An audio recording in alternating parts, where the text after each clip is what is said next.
Selamat pagi Bapak Ibu Saudara, kembali kita datang di hadirat Tuhan. Mari kita mulai ibadah kita dengan satu pujian. Penuhi hatiku Tuhan dengan hadir-Mu. Haleluya. Terima kasih Bapa. Haleluya. Hatiku dengan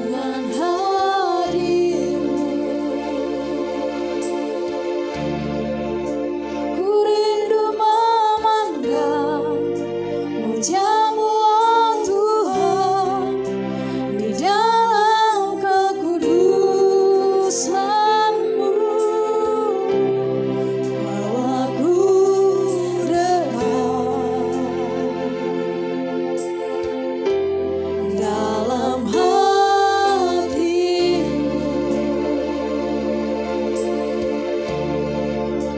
Ku rindu mendengar suara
dahsyat dan ajaibnya Engkau ya Bapa. Lawatan-Mu bagi setiap kehidupan kami, kasih-Mu yang tidak pernah berakhir dalam hidup kami boleh rasakan sampai saat ini Tuhan. Inilah setiap kehidupan kami mau taruh di dalam tangan kuasa Tuhan. Biarlah Roh Allah hadir di dalam setiap pribadi kami, lepas pribadi, dan kami boleh saat ini merasakan hadirat Tuhan. Terima kasih Bapa, terpujilah Engkau, bertahtalah Engkau Tuhan di atas setiap puji-pujian kami. Di dalam nama Tuhan Yesus Kristus kami berdoa mengucap syukur. Haleluya. Amin. Puji Tuhan Bapak Ibu Saudara, mari kita akan bersorak bagi kemuliaan Tuhan. Kita angkat pujian, biar bumi akan berlalu. Haleluya.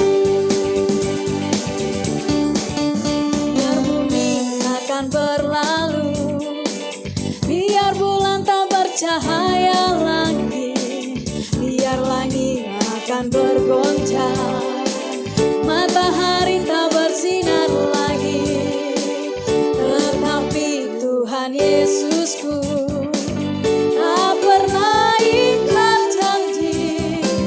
Semua yang difirmankannya pasti akan digenapi. Biarkan berlalu, biar bulan tak bercahaya lagi, biar langit akan bergoncang, matahari tak bersinar lagi, tetapi Tuhan Yesusku tak pernah ingkar janji. Semua yang difirmankannya pasti akan digenapi. Shalala, aku cinta Yesus. Shalala, aku cinta Yesus. Biar bumi akan berlalu, biar bulan tak bercahaya lagi, biar langit akan bergoncang, matahari tak bersinar lagi, tetapi Tuhan Yesusku tak pernah ingkar janji. Semua yang difirmankannya pasti akan digenapi. Shalala, aku cinta Yesus. Shalala, aku cinta Yesus. Shalala, aku cinta Yesus. Shalala, aku cinta Yesus. Haleluya, selamanya kita cinta Yesus. Sebab Tuhan mengasihi setiap kehidupan kita terlebih dahulu. Kita angkat pujian kembali ketika Tuhan memulihkan keadaan Sion.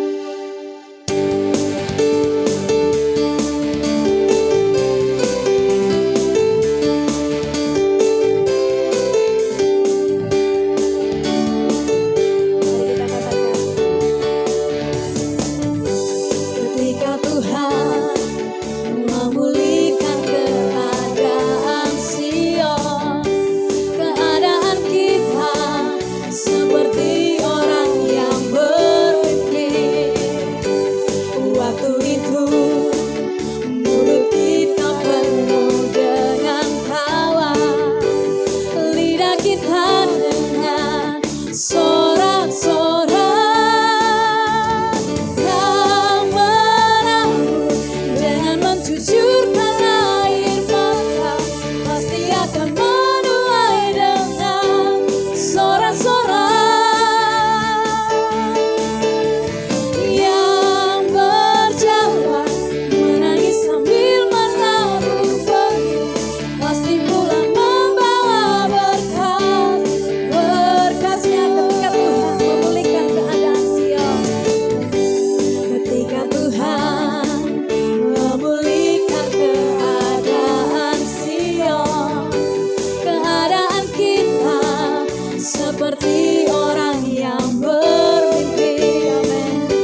kita siapkan hati kita untuk mendengar firman Allah. Kita siapkan hati kita.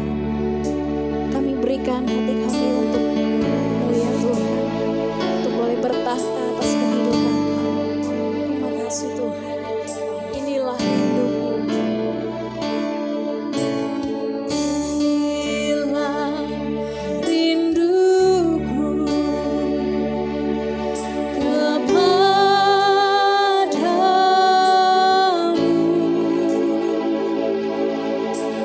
Segenap hatiku menyembah-Mu, seluruh jiwa kami Tuhan.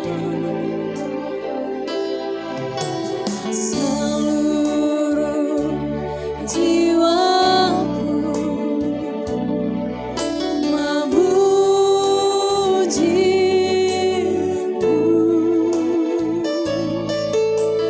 Ku memuja-Mu, ya Allahku.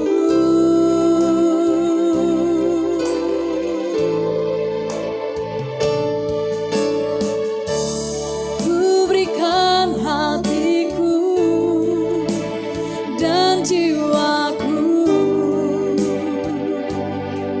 semuanya bagi-Mu di dalam hidupku, di setiap waktu. Nyatakan jalan-Mu. Inilah rindu kami Tuhan. Inilah rinduku kepadamu.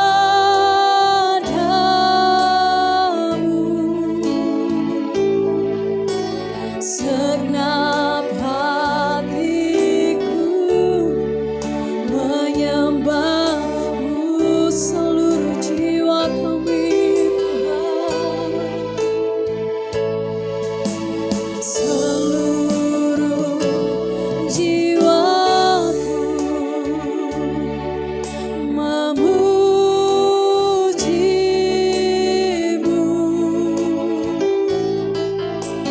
Ku memuja-Mu, ya Allahku.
memuliakan nama-Mu Tuhan. Tiba saatnya kami akan mendengar firman-Mu. Berfirmanlah Engkau dalam kehidupan kami Tuhan. Supaya kami semakin hari semakin mengerti apa yang menjadi kehendak-Mu dalam kehidupan kami ya Bapa. Berbicaralah Engkau dalam kehidupan kami lewat hamba-Mu yang akan menyampaikan kebenaran firman-Mu Tuhan. Hamba-Mu hanya sebagai alat-Mu Tuhan. Tapi biar hanya Engkau saja yang berkata-kata lewat kehidupannya ya Bapa. Sembunyikan hamba-Mu di belakang salib-Mu Tuhan. Biarlah Tuhan Engkau yang berkarya dalam kehidupannya ya Bapa. Kami umat-umat-Mu Tuhan. Kami mau duduk diam mendengarkan kebenaran firman-Mu. Kami membuka hati kami. Kami menyiapkan hati kami yang paling dalam Tuhan. Untuk diisi dengan kebenaran firman-Mu Bapa. Terima kasih Tuhan, terima kasih Bapa yang baik. Kami siap Tuhan mendengarkan firman-Mu. Dalam nama Tuhan Yesus Kristus. Haleluya. Amin. Kepada Ibu Gembala, Pendeta Feba Asri dipersilakan.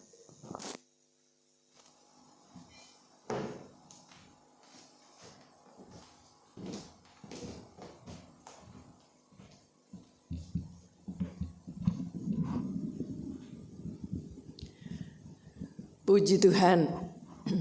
Selamat pagi jemaat yang dikasih oleh Tuhan. Khususnya saya sapa jemaat GPDI Bethlehem Permata Buana. Kiranya sukacita Allah, damai sejahtera boleh menyertai kita sampai Dia datang kembali. Puji Tuhan. Ada beberapa hal yang perlu kita diingatkan kembali oleh firman Allah. Sebab seringkali dalam perjalanan hidup kita, selama kita masih ada di dunia, ya, kadang-kadang kita harus menghadapi pencobaan, menghadapi masalah, menghadapi problem, ya, baik mengenai problem rumah tangga, problem pekerjaan, ya, dan sebagainya. Semua orang pasti merindukan pertolongan, ya. Saat-saat menghadapi tekanan merindukan pertolongan. Saudara, kalau kita ada dalam persoalan, ya, saya yakin semua orang saat mendapat pertolongan itu satu hal yang sangat menyenangkan, ya. Itulah sebabnya kita boleh diingatkan kembali oleh firman Allah, ya, bahwa kita punya penolong, saudara, ya, penolong yang pasti, ya, penolong yang tidak bisa diragukan lagi. Itulah sebabnya kita perlu merindukan terus pertolongannya, ya. Bagaimana kita harus menghadapi masalah, kita membutuhkan pertolongannya, dan imani dan yakini bahwa pertolongannya pasti akan tiba. Haleluya. Puji Tuhan. Bagi orang-orang yang terus berharap, orang-orang yang terus mengandalkan Tuhan, dia akan merasakan pertolongannya itu akan tiba. Dan punya satu kepastian bahwa dia pasti akan tiba. Pertolongan pasti akan tiba. Haleluya. Puji Tuhan. Coba kita lihat dulu dalam 2 Korintus pasal 1. 2 Korintus pasal 1 ayat 19. 2 Korintus 1 ayat 19. Karena Yesus Kristus anak Allah yang telah kami beritakan di tengah-tengah kamu, yaitu olehku dan oleh Silvanus dan Timotius, bukanlah iya dan tidak, tetapi sebaliknya di dalam Dia hanya ada ya. Haleluya. Puji Tuhan, ya. Bagaimana dikatakan dalam ayat ini, begitu yakinnya Paulus berkata bahwa di dalam Dia adalah iya. Haleluya.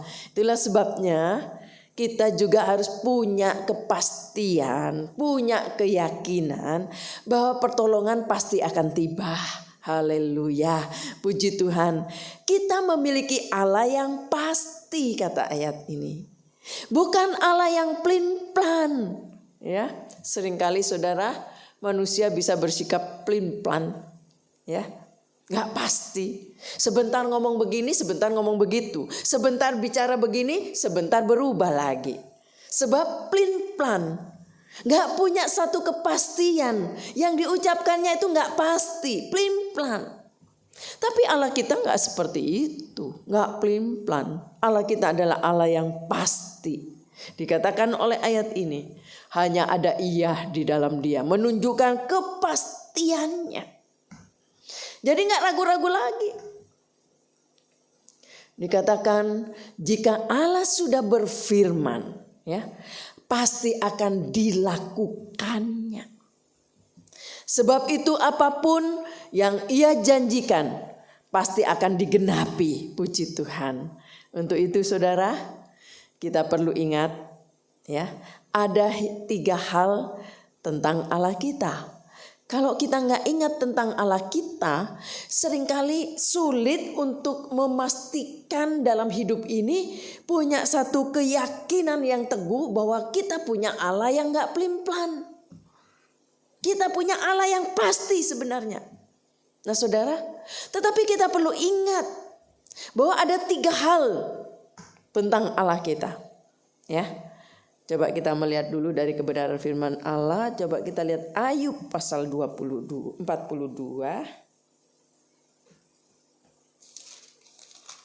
Ayub pasal 42 ayat 2. Ayub 42 ayat 2.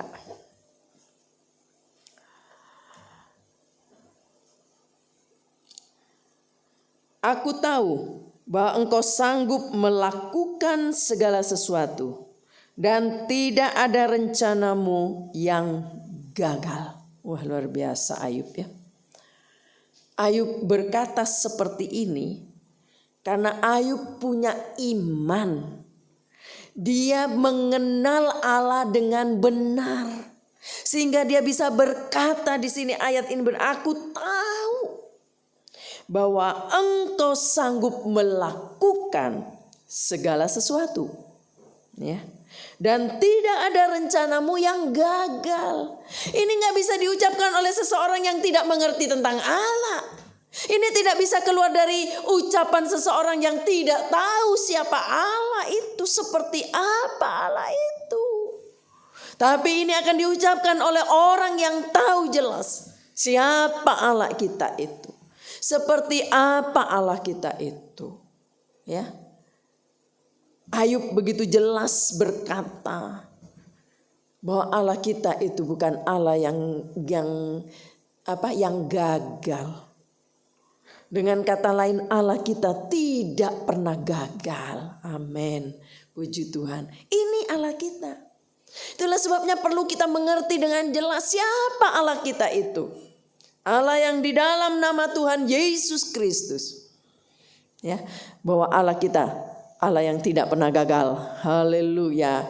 Manusia seringkali kalau ngitung kegagalan, banyakkan kegagalannya daripada keberhasilannya. Sebab memang manusia itu terbatas, saudara. Ya, mudah gagal daripada berhasil kadang-kadang. Tetapi Allah kita enggak seperti manusia yang bisa saja gagal, satu saat bisa tidak gagal, ya. Tidak, Allah kita tidak pernah gagal. Bisa berkata amin, saudara. Haleluya. Allah kita nggak pernah gagal. Nggak ada kunci kegagalan bagi Allah, sebab Dia Allah yang Maha Tahu, Allah yang menciptakan segala sesuatu. Kita juga ciptaan Dia, langit dan bumi ini ciptaan Dia, semua Dia tahu, Dia yang melakukan. Nggak ada yang gagal. Coba kita sambung dengan Mazmur 33. Mazmur 33. Mazmur 33 ayat 10 sampai ayat 11. Ayat 10 sampai 11. Tuhan menggagalkan rencana bangsa-bangsa. Ia meniadakan rancangan suku-suku bangsa. Tetapi rencana Tuhan tetap selama-lamanya. Rancangan hatinya turun temurun. Ayat ini berkata, saudara pegang janji firman Allah. Di ayat 10 dikatakan ayat 11, tetapi rencana Tuhan tetap selama-lamanya. Ya. Rancangan hatinya turun temurun, menunjukkan keadaan Allah kita, rencananya itu stabil, gak pernah gagal. Rencana manusia bisa gagal, ya. Seringkali manusia banyak merencanakan ini, merencanakan itu, tapi seringkali gagal, ya, karena memang bukan kehendak Tuhan, ya. Tetapi biarlah kita juga berkata, biarlah yang terjadi hanya kehendak Allah saja, ya. Sebab kalau bukan kehendak Allah, kita akan alami kegagalan. Tetapi kalau itu kehendak Allah, kita yakin kita punya Allah yang tidak pernah gagal. Puji Tuhan, ya. Rencana manusia bisa gagal, tetapi rencana Allah tidak pernah gagal. Puji Tuhan. Saudara yang dikasih oleh Tuhan, kita bicara tentang rencana Tuhan, ya. Sebab memang kalau berbicara tentang rencana Tuhan, ya, kita juga perlu mengerti, ya. Coba kita akan lihat dulu bagaimana tentang rencana Tuhan bagi dunia, ya. Sebab ada juga rencana Tuhan bagi gerejanya, ya. Bagi kita sebagai gerejanya, umat Tuhan sebagai gerejanya. Nah, berbicara tentang rencana Allah untuk dunia, ya, dikatakan untuk dunia dan segala isinya dikatakan akan lenyap ditimpa murka Allah, ya. Khususnya saudara, orang fasik yang menolak Tuhan, dan hal ini sudah pernah terjadi saat zaman Nuh dulu, ya. Dikatakan di dalam Alkitab bagaimana, ya, waktu Nuh membuat bahtera, ya, itu karena dia melakukan apa yang menjadi rencana Tuhan. Tetapi manusia diberitahu, Nuh menyampaikan kepada mereka bahkan akan terjadi, ya, hujan yang dikatakan akan membawa satu kebinasaan kepada banyak orang. Tetapi mereka menolak berita Nuh, ya. Akhirnya cuma Nuh sekeluarga yang masuk, dan dikatakan binatang sepasang masuk, itu perintah Allah, ya. Dan benar terjadi akhirnya. Banyak yang binasa, khususnya orang yang fasik yang menolak Tuhan. Nah, saudara, itu rencana Tuhan bagi dunia. Bahwa segala isinya pun akan lenyap. Itulah sebabnya apa yang kita punya sekarang itu enggak kekal, ya. Satu saat akan lenyap, satu saat akan hilang, satu saat akan habis, ya. Tetapi kita punya harta di sorga yang tidak akan pernah habis, tidak akan hilang. Puji Tuhan. Lalu sekarang bagi gereja, rencana Tuhan bagi gereja, ya. Bagi gereja, rencananya Tuhan ialah rencana damai sejahtera bagi gerejanya. Kita sebagai gerejanya, ya, umat Allah yang percaya kepada Tuhan sebagai gerejanya. Dia akan memberikan kepada kita damai sejahtera. Untuk apa? Untuk memberi hari depan yang penuh harapan. Ya, masa depan yang penuh harapan dalam Yeremia, coba kita buka Yeremia 29. Yeremia 29 ayat 11. Yeremia 29 ayat 11. Yeremia 29 ayat 11. Sebab aku ini mengetahui rancangan-rancangan apa yang ada padaku mengenai kamu. Demikianlah firman Tuhan, yaitu rancangan damai sejahtera dan bukan rancangan kecelakaan, untuk memberikan kepadamu hari depan yang penuh harapan. Amin, saudara. Masa depan yang penuh harapan itu rencana Allah bagi manusia, bagi gerejanya. Sebab itu kita harus memiliki sukacita dalam menghadapi masa depan. Ya, karena masa depan kita itu cerah.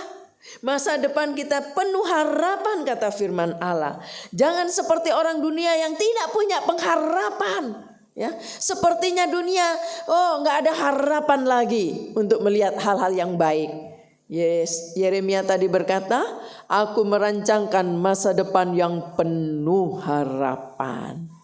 Tetapi saudara, kita juga harus ingat bahwa ada satu oknum yang selalu berusaha menggagalkan rencana Allah, yaitu siapa? Iblis. Ya, iblis seringkali mencoba mau menggagalkan rencana Allah terhadap orang-orang yang dikasihinya, terhadap gerejanya. Dia mencoba untuk menggagalkan itu. Iblis selalu ingin menggagalkan rencana Tuhan dalam kehidupan anak-anaknya. Sebab itu kita harus waspada dan juga harus mohon dengan sungguh-sungguh kepada Allah supaya rencana Tuhan dalam hidup kita terlaksana. Rencana Allah dalam hidup kita tidak gagal, tetapi dapat terlaksana sesuai firman Allah tadi berkata, yaitu masa depan yang penuh harapan, yang Allah janjikan kepada kita, yang Allah rencanakan buat kita. Jangan sampai gagal, tapi dapat terlaksana dalam hidup kita.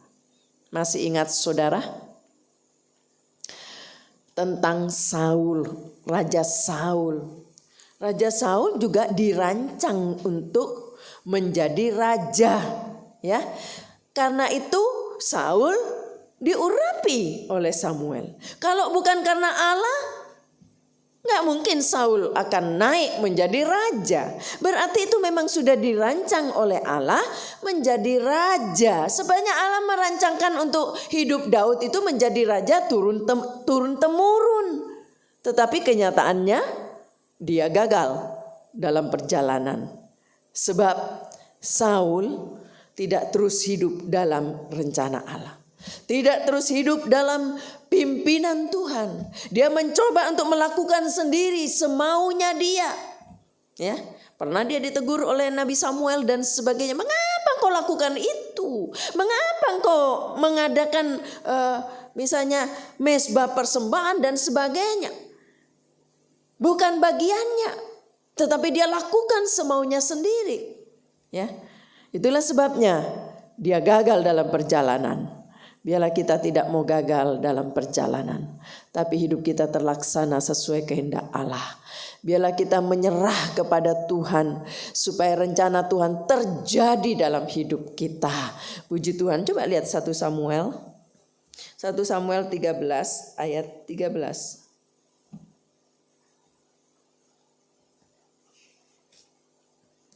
1 Samuel 13 ayat 13.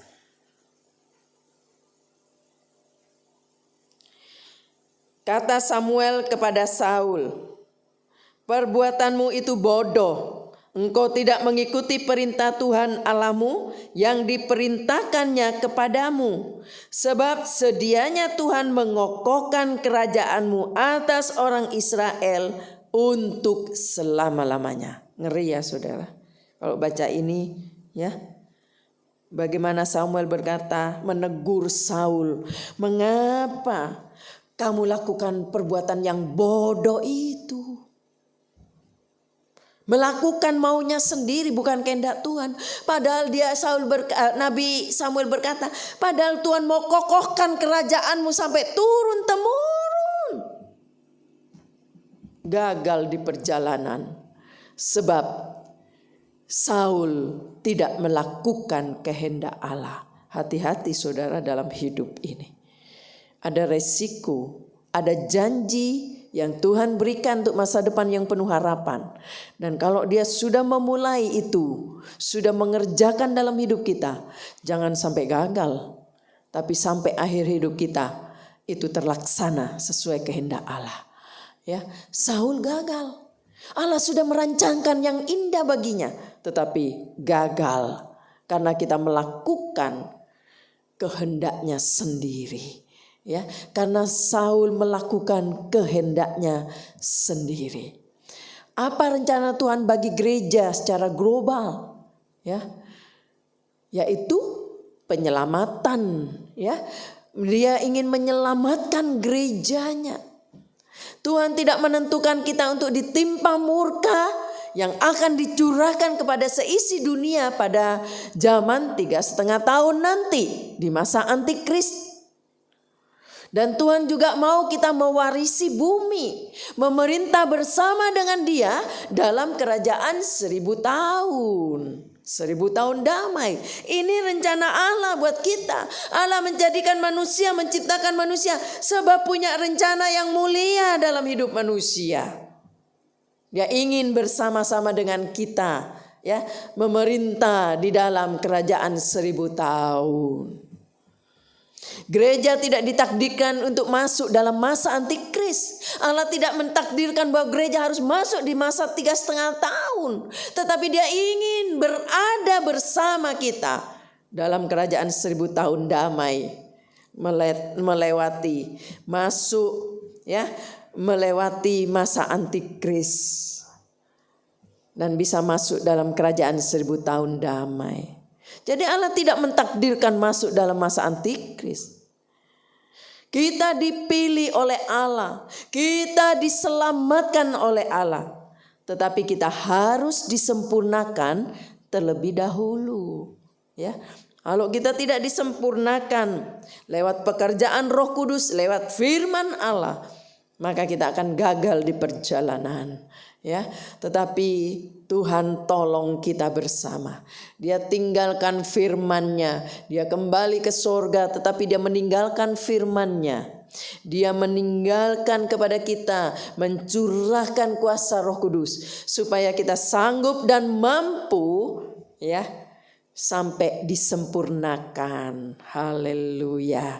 Dan kita tidak menjadi gagal, tetapi kita disempurnakan bersama dengan Dia. Puji Tuhan. Itulah sebabnya kita perlu pimpinan Dia, kita perlu penyertaan Dia, kita butuh firman-Nya. Puji Tuhan. Nah, saudara yang kasih oleh Tuhan, dikatakan, ya, bahwa Tuhan juga punya satu rencana. Dan kita juga perlu mengerti itu. Sehingga kita boleh berhati-hati dengan hidup kita. Puji Tuhan. Jadi saudara, kita perlu tahu siapa Allah kita. Dan kita sudah mengerti bahwa Allah kita tidak pernah gagal. Yang kedua, kita perlu tahu siapa Allah kita.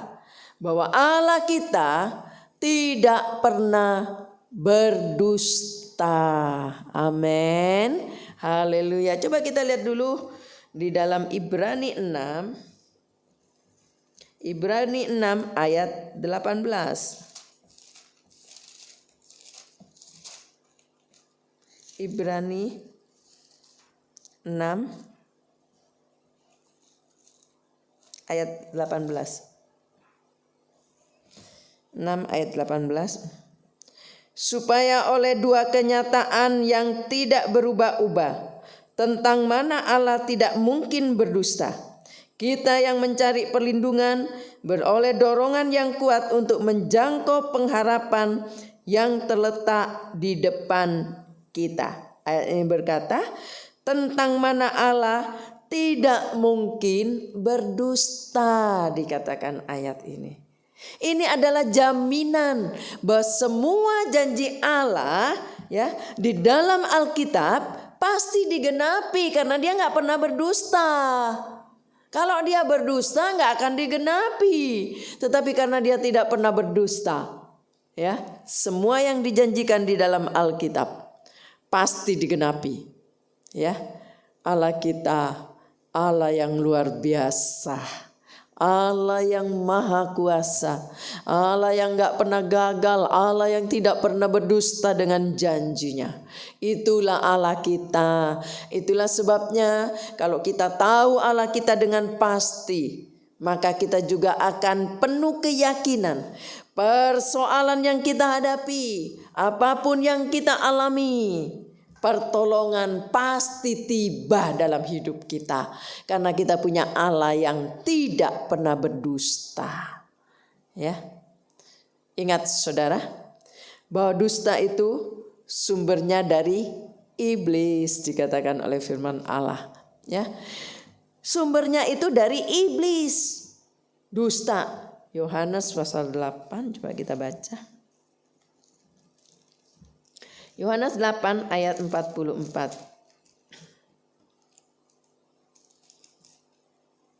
Yohanes 8 ayat 44. Iblislah yang menjadi bapakmu dan kamu ingin melakukan keinginan-keinginan bapakmu. Ia adalah pembunuh manusia sejak semula dan tidak hidup dalam kebenaran, sebab di dalam dia tidak ada kebenaran. Apabila ia berkata dusta, ia berkata atas kehendaknya sendiri, sebab ia adalah pendusta dan bapa segala dusta. Wah, lengkap sekali saudara. Bapa segala dusta. Di dalam diri iblis tidak ada kebenaran, kata firman Allah. Sebab itu belajarlah berkata-kata dengan jujur. Jangan punya kebiasaan berdusta. Karena orang yang berdusta itu adalah kebencian Allah. Kadang-kadang karena takut dimarahi, kadang-kadang karena supaya jalan pintas, mencoba untuk menyelesaikan supaya tidak jadi masalah, coba untuk berdusta. Ya, hati-hati. Allah nggak suka orang berdusta. Allah benci orang berdusta. Kalau iya katakan iya, kalau tidak katakan tidak, kata firman Allah. Selain itu dosa. Ya. Kalau ia akui aja iya, kenapa takut? Akui aja kalau memang salah, ya udah terima risikonya. Orang memang salah, ya. Tapi coba kadang-kadang mencoba berdusta, mencoba untuk tidak mau mengakui. Ingat, ini adalah kebencian Allah. Jangan biasakan untuk berdusta. Kalau iya akui iya, tidak katakan tidak. Itu gentleman, ya. Orang yang berani mengakui kesalahan itu gentle, ya. Dan orang seperti itu biasanya mudah dimaafkan oleh seseorang karena mengakui kesalahan daripada mencoba untuk berdalih tapi sebenarnya dusta, ya. Saudara yang kasih oleh Tuhan, itu yang firman Allah katakan, ya, bahwa Allah tidak suka pendusta. Terima kasih kepada Tuhan kalau Tuhan memberikan firman-Nya, mengingatkan saya dan saudara untuk hati-hati tidak mudah berdusta. Ya, coba kita lihat di dalam Amsal Sulaiman 6. Amsal Sulaiman 6 ayat 16.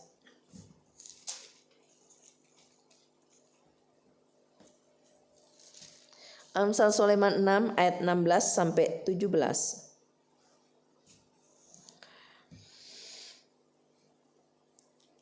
6 perkataan ini yang dibenci Tuhan, bahkan 7 perkataan yang menjadi kekejian bagi hatinya. Mata sombong, lidah dusta, tangan yang menumpahkan darah orang yang tidak bersalah, hati yang membuat rencana-rencana yang jahat, kaki yang segera lari menuju kejahatan. Ya. Bahkan selanjutnya kalau di 19 dikatakan, seorang saksi dusta yang menyembur-nyemburkan kebohongan dan yang akan menimbulkan pertengkaran saudara. Ya, hati-hati. Ini kebencian Allah. 6 bahkan sampai 7 dikatakan. Ya. Salah satunya dusta. Hati-hati, jangan gampang berdusta. Akui kalau salah. Ya. Lebih baik akui daripada membuat dosa, membuat salah. Nah, saudara yang dikasih oleh Tuhan, dikatakan lalu hal yang ketiga, saudara. Ya, kalau kita tahu tentang Allah kita seperti apa? Selain Allah kita tidak pernah gagal, Allah kita tidak pernah berdusta. Hal yang ketiga yang perlu kita ingat, bahwa Tuhan kita tidak pernah terlambat. Kadang-kadang manusia bisa aja terlambat, saudara. Janjian terlambat, ya. Nunggu-nunggu terlambat, ya.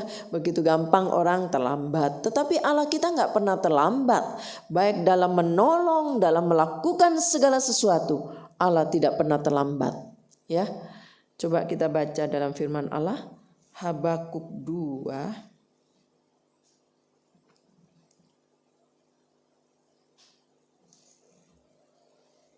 Kita baca dalam Habakuk.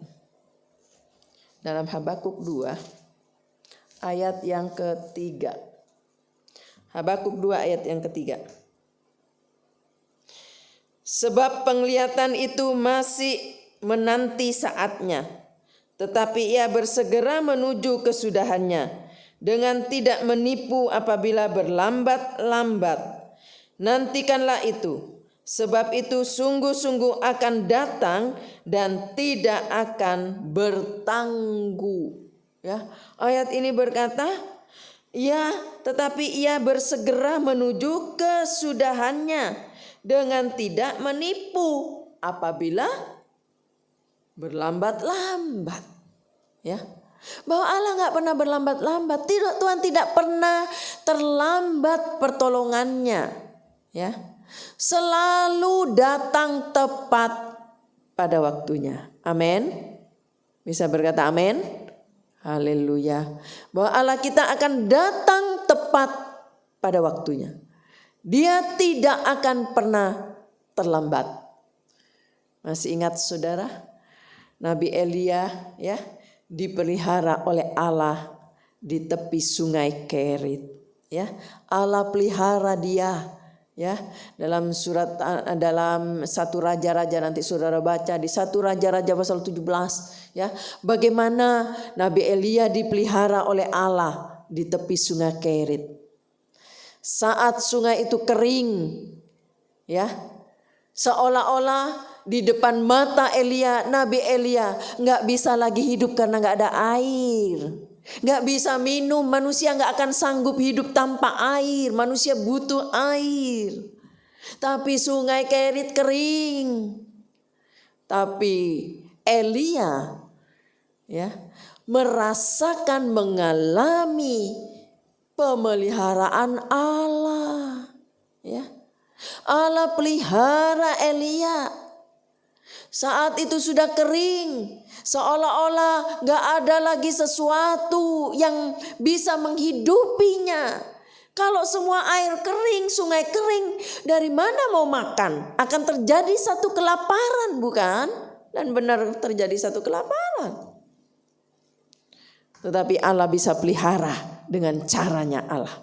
Yakinilah bahwa pertolongan itu pasti akan datang dalam hidup kita. Orang boleh berkata gak mungkin pertolongan itu datang. Sulit rasanya. Gak mungkin. Sekarang kelaparan terjadi. Sekarang terjadi begini. Mana mungkin aku bisa hidup. Jangan lupa. Nabi Elia dipelihara oleh Allah. Lewat seorang janda Sarfat. Ya. Janda Sarfat pun juga sama. Dia juga mendapat pertolongan tepat pada waktunya dari Tuhan. Rasa-rasanya gak mungkin dengan berbicara tentang kenyataan. Dia cuma punya segitu. Ya, minyak sebuli-buli, tepung cuma sedikit. Dia berkata sekali dia masak habislah untuk dia dan anaknya. Setelah itu dia mati karena kekeringan. Terjadi kelaparan. Tapi waktu dia berikan kepada Nabi Elia yang adalah rencana Allah untuk dipelihara oleh Allah lewat janda Sarfat. Dan janda Sarfat pun dipelihara oleh Tuhan. Karena dia melakukan sesuai kehendak Tuhan. Ini bedanya. Kalau melakukan kehendak Tuhan, walaupun nampaknya akan mati seolah-olah sudah habis di situ, tapi justru itu jadi pertolongan. Justru di situ kunci pertolongan, awal pertolongan di situ. Dan janda itu malah hidup terus. Gak habis-habis. Apa yang dia lakukan buat Elia secara manusia akan habis. Justru gak habis, malah dia bisa hidup. Sampai kekeringan kembali, ya, hidup kembali tanaman, semua bisa berjalan kembali dan dia bisa hidup kembali, ya. Pertolongan Tuhan tepat pada waktunya. Haleluya. Itulah sebabnya jangan takut kalau mengutamakan Tuhan, jangan takut kalau mendahulukan Tuhan lebih dari segala-galanya. Karena Tuhan yang akan buka jalan bagi saya dan saudara. Justru di sana titik awal melihat pertolongan Allah yang sulit untuk dipikir dengan akal. yang belum pernah dipikirkan disediakan oleh Allah, yang belum pernah dilihat oleh mata disediakan oleh Tuhan.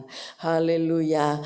Minyak segenggam dan tepung sedikit pun tidak habis-habis sampai masa kekeringan itu berlalu.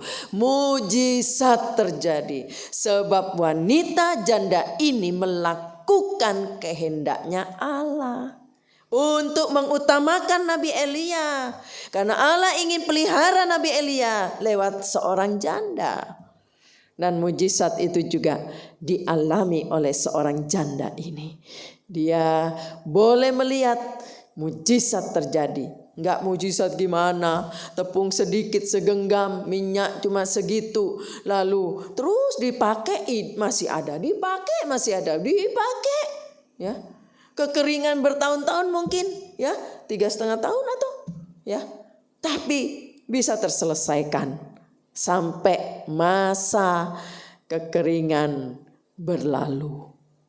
Kalau langkah kita ada di dalam Tuhan, kita tidak akan pernah alami kekeringan. Puji Tuhan. Haleluya. Allah kita seperti ini, saudara. Kalau kita tahu Allah kita seperti ini, kita tidak akan bersikap seperti orang dunia yang tidak punya harapan, putus asa, mau mati aja, mau mati, mau bunuh diri, ya, mau mengakhiri hidup karena sulit, mau lari dari rencana Allah, mau pergi sendiri, nggak mau bertahan dalam rencananya Tuhan, karena nggak sanggup, nggak mampu menghadapinya. Bodoh, kata firman Allah. Ya, tadi kalau kita meyakini bahwa apa yang Tuhan janjikan, ya, tidak akan pernah teringkari. Puji Tuhan.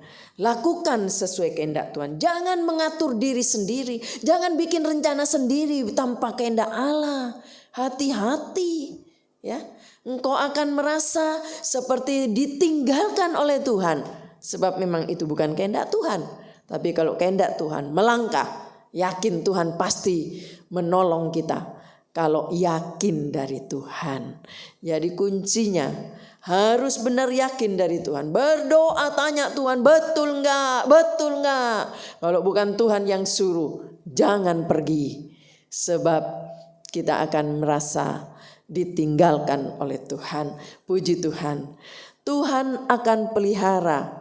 Ya, Tuhan akan memelihara kita dan pertolongannya pasti datang tepat pada waktunya. Oleh sebab itu, kuatkanlah hatimu, kata firman Allah. Jangan gelisah atau jangan khawatir. Kalaupun dalam tekanan yang berat, jangan gelisah. Kuatkan hatimu. Tetap nantikan Tuhan dalam kesukaran, dalam hati yang mungkin gundah gulana, dalam keadaan yang tidak nyaman, nantikan Tuhan saja. Karena orang yang kita nantikan, ya, dia akan datang tepat waktunya. Allah yang kita nantikan, tepat waktunya akan datang. Karena orang yang menanti-nantikan Tuhan tidak akan dipermalukan, kata firman Allah. Haleluya. Coba kita lihat dalam Mazmur 25 ayat 3. Mazmur 25 ayat 3. Karena semua orang yang menantikan Engkau takkan mendapat malu. Yang mendapat malu ialah mereka yang berbuat hianat dengan tidak ada alasannya. Melakukan hianat dengan tidak ada alasannya.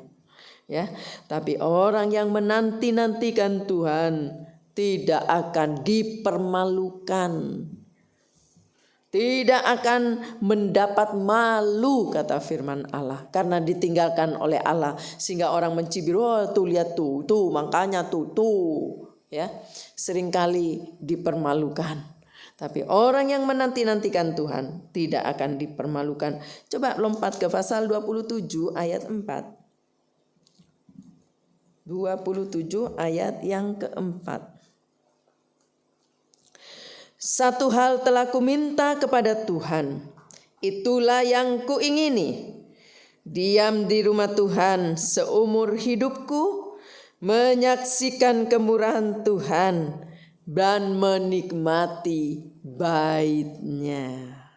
Orang yang ada di dalam kehendak Allah, dia akan selalu suka tinggal di bait-Nya, sebab dia menikmati bait-Nya. Ya, telah kuminta kepada Tuhan. Daud berkata, telah kuminta kepada Tuhan, biarlah aku tinggal. Ya. Yang kuingini diam di rumah Tuhan seumur hidupku, menyaksikan kemurahan Tuhan dan menikmati bait-Nya. Kiranya Tuhan boleh menolong kita bersama, ya. Nantikan Tuhan saja, sebab Dia tidak pernah gagal. Dia tidak pernah ingkar janji. Allah kita Allah yang tepat waktu menolong.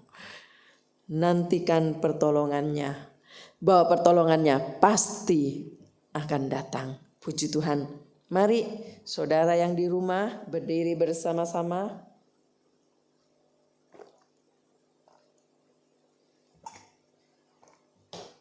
Berdiri bersama-sama.